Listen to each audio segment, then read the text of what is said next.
계속해서 성경이란 무엇인가?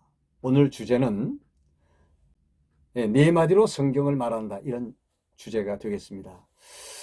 여러분, 성경을 보는 것은요, 전체적으로 총체적으로 보라는 것입니다.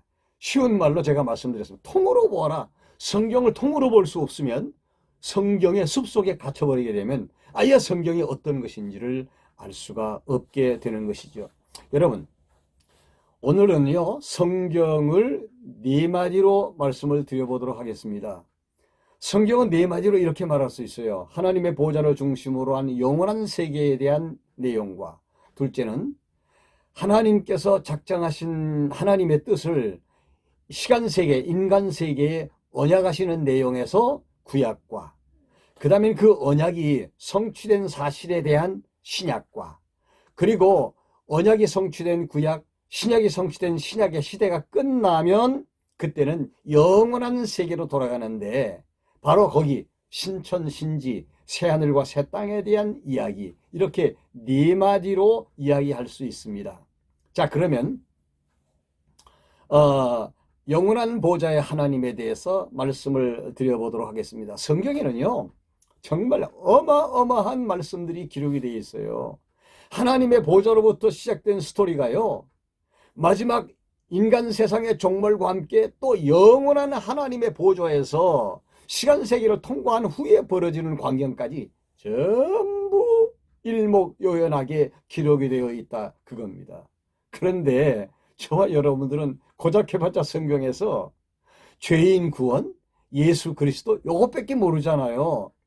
이거는요, 그 어마어마한 내용 속에 함축되어져 있는 작은 부분에 불과합니다. 물론 죄인의 입장에서 보면 이거는 예수 그리스도 대단한 분이시고, 죄인의 입장에서 보면 구원이라고 하는 이 주제가 어마어마한 것이라고 하는 것은 자타가 공인하는 이야기입니다. 맞습니다, 여러분.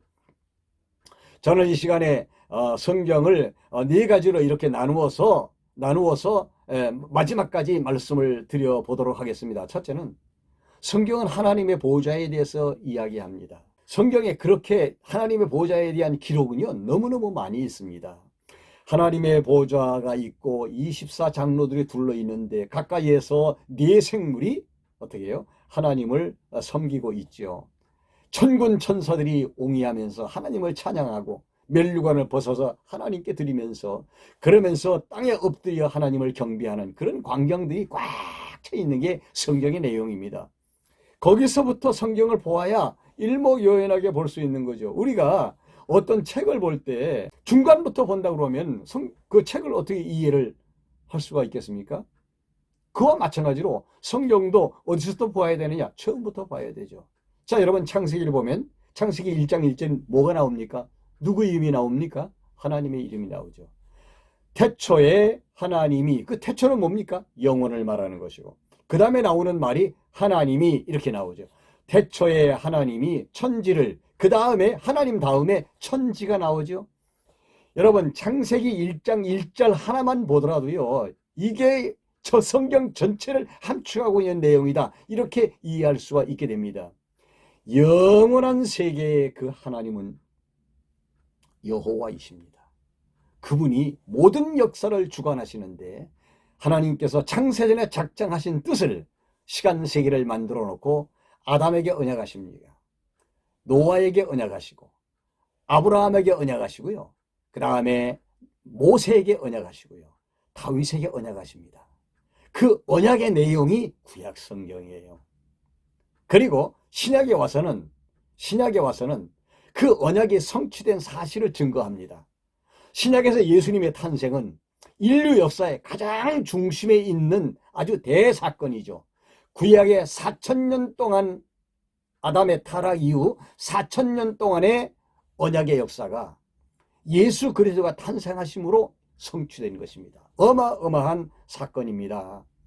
그래서 예수님이 이 땅에 오셔서 예수 그리스도께서 당신이 구약이 4,000년 동안 나에 대해서 언약을 했고 예언을 한 것이 바로 나다, 그 성경, 구약 성경의 기록이 곧 나다 하고 분명히 말씀해 주시고 있지 않습니까?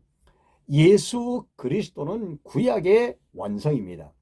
구약 언약의 완성, 즉 성취입니다.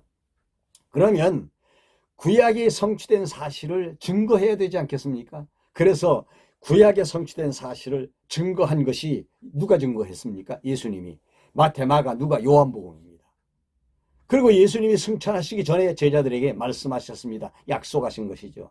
내가 가면 너희들 외로워하지 마라. 두려워하지 마라. 네? 그러시면서 소수의 적은 무리들아. 그러면서 성령이 오신다. 걱정하지 마라. 성령이 너희들과 함께 하실 것이다. 그가 오셔서 하나님의 나라를 진행해 가실 것이다. 그게 교회입니다. 그래서 성령이 교회 세우죠. 교회를 세우시고 그 교회를 어떻게 하십니까? 그 교회를 양육하시고 무장하시고 또 싸워서 투쟁하게 하시고 마지막까지 이끌어 가시는데 마지막 이끌어간 최종 정점이 어디냐? 복음이 땅 끝까지 전파되는 거예요. 그러니까 아담에게 자손에 대한 언약과 땅에 대한 언약과 통치에 대한 언약을 했고 아브라함에게도 역시 3대 언약을 하신 하나님이 구약에서 그 3대 언약이 아브라함의 후손들을 통해서 모형적으로 이루어지게 하셨는데 결국 실체는 예수님이 자손으로 오셔서 이루어지고 예수님이 땅 정복을 명령하심으로 지금 땅 정복이 되어가고 있지 않습니까? 세상 끝까지 지금 복음이 가고 있어요. 어떻게 가고 있습니까? 지금 복음이 예수 그리스도의 복음이 팔레스타인을 중심으로 작게 시작이 되다가 바울 사도를 중심으로 유럽으로 가죠. 유럽으로 간 것이 미국과 카나다와 그쪽으로 나와서 지금 어디입니까? 중국으로 먼저 갔다가 다시 역으로 한국으로 들어온 거 아닙니까? 물론 일본으로 갔고 중국으로 갔고 그 다음에 중국에서 한국으로 온 거죠.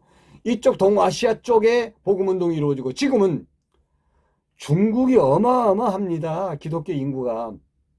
이 복음운동이 지금 인도로 갔죠. 인도에 지금 엄청난 복음운동이 일어나기 시작합니다. 인도에서 스탄 하는 지금 이스라엘 족속의 세계로 복음이 가고 있고요. 머지않아 이라크와 이란 그리고 예루살렘으로 돌아가면 그 땅 끝입니다. 그러면 예수님 오신다고 약속했어요.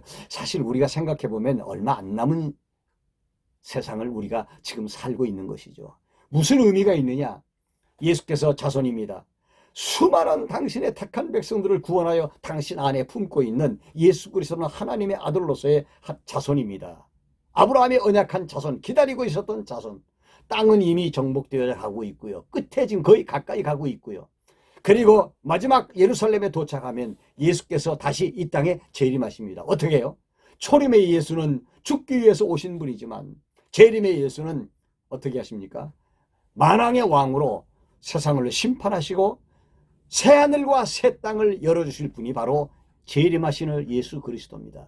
그분이 왕으로 오셔서 당신의 왕국을 건설하시죠. 그게 아담 시대에 닫혀버렸던 에덴 동산을 예수께서 오셔서 완전 회복하시는 것을 말씀하십니다. 이게 계시예요. 예수께서 하나님의 아들이신 것, 그거 한 가지만 중요한 것이 아니라 예수님이 구약에서 언약하신 것을 전체를 다 이루시는데 아담 언약에 대한 최종적인 성취가 뭐냐? 예수님이십니다. 왜? 아담이 잃어버린 건 비통하고 원통했던 것 에덴 동산 아닙니까? 얼마나 원통했으면은 그가 에덴 동산에 쫓겨나다가 다시 에덴 동산으로 올라가서 에덴 동산 선악과 옆에 있는 생명과 먹고 안 죽으려고 그거 침생기고 있을 때 하나님께서 두루도는 불금을 가지고 생명과를 지키면서 너 따먹지 마라. 이건 안 된다. 때가 되면 너희가 먹게 될 것이다. 이건 안 된다 하면서 다시 에덴 동산에서 아담과 하와를 쫓아내지요. 결국은 그것이 마지막 아닙니까? 그러면서 아담은 하나님께서 약속하신 것처럼 아담은 다시 다가올 이 왕국의 이 에덴 동산의 문을 여실 메시아를 바라보고 기다린 것입니다. 이것이 사실 함축적으로 아담의 역사 속에 들어있는 거예요. 그 역사를 구약 전체에서 노아를 통해서 아브라함을 통해서 모세를 통해서 다윗을 통해서 선지자를 통해서 쫙 나타내신 것이라고 보면 정확합니다. 마지막 하나의 단어는 뭐냐? 새하늘과 새 땅이죠. 이 세상에 태어난 모든 사람들이 영원히 죽지 않는 영원한 부활체, 즉 신령체를 입고 불신자는 어두운 곳으로 그냥 가고, 불신자들은 자연인입니다. 택자들이 하나님의 보내심을 받아 이 땅에 태어날 때 불신자들은 그냥 자연적으로 태어난 거예요. 어디? 아담 안에서. 아담 속이 뭐죠? 어두움이죠. 어둠 속에 태어났다가 어둠 속으로 가는 거예요. 뭐 억울할 거 하나도 없죠, 사실. 그러나 하나님의 택자들은요, 아담 어둠 속에 왔다가 원래는 빛 가운데 있었던 사람들이거든요. 에베소 1장의 내용이 그거 아닙니까? 하나님의 택자들은 창세전에 택함을 받은 자들이다. 이미 창세전에 신령한 은혜를 입었다. 그들이 이 세상에 와서 교회의 멤버가 된다. 이것이 에베소서의 내용 아닙니까? 그렇다면 그들은 어디로 갑니까? 세상에서 고생하고, 세상에서 염려하고, 세상에서 많은 어려움을 당하고 고통을 당하고, 이 고난의 역사 속에 마지막 종점은 새하늘과 새 땅입니다. 그러면서 영원한 하나님의 나라의 소망을 가지고, 그래서 예수 그리스도가 우리에게 유일한 소망이에요. 왜? 새 하늘과 새 땅, 지구촌 새 말의 마지막 희망은 예수 그리스도를 통해서 열려지는 새 하늘과 새 땅, 이것입니다. 여러분, 오늘 또 우리의 삶이 우리를 속이고 있고 괴롭지만은 우리 이 나라를 바라보면서 소망 가운데 그래도 즐거워합시다. 기뻐합시다. 예수 믿는 사람들은 오늘의 진정한 행복자들입니다. 감사합니다. 다음번에는 5마디로 성경을 말한다, 이런 주제를 가지고 또 말씀을 이어가도록 하겠습니다.